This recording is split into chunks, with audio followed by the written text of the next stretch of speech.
Hi friends, I'm Tilak. You're watching Tech Made by Unique, and today we're just going to see how to change your country or region on your Pinterest account. And if you are new to this channel, make sure to click on subscribe button below. We just quickly move on to the video. So how to change your country or region on your Pinterest account, just going to show in this video. If you are just using a normal account, you will have to click on the unsaved option first, then click on the profile. I just using business account, click on the three dot option at the top and click on the setting option. After going into the setting option, you have to click on the option called account management. Click on this.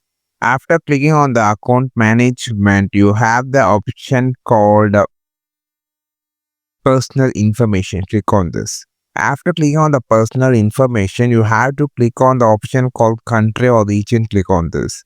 So now here you can find all the country or region. So you can just switch to any country or region by just clicking on this.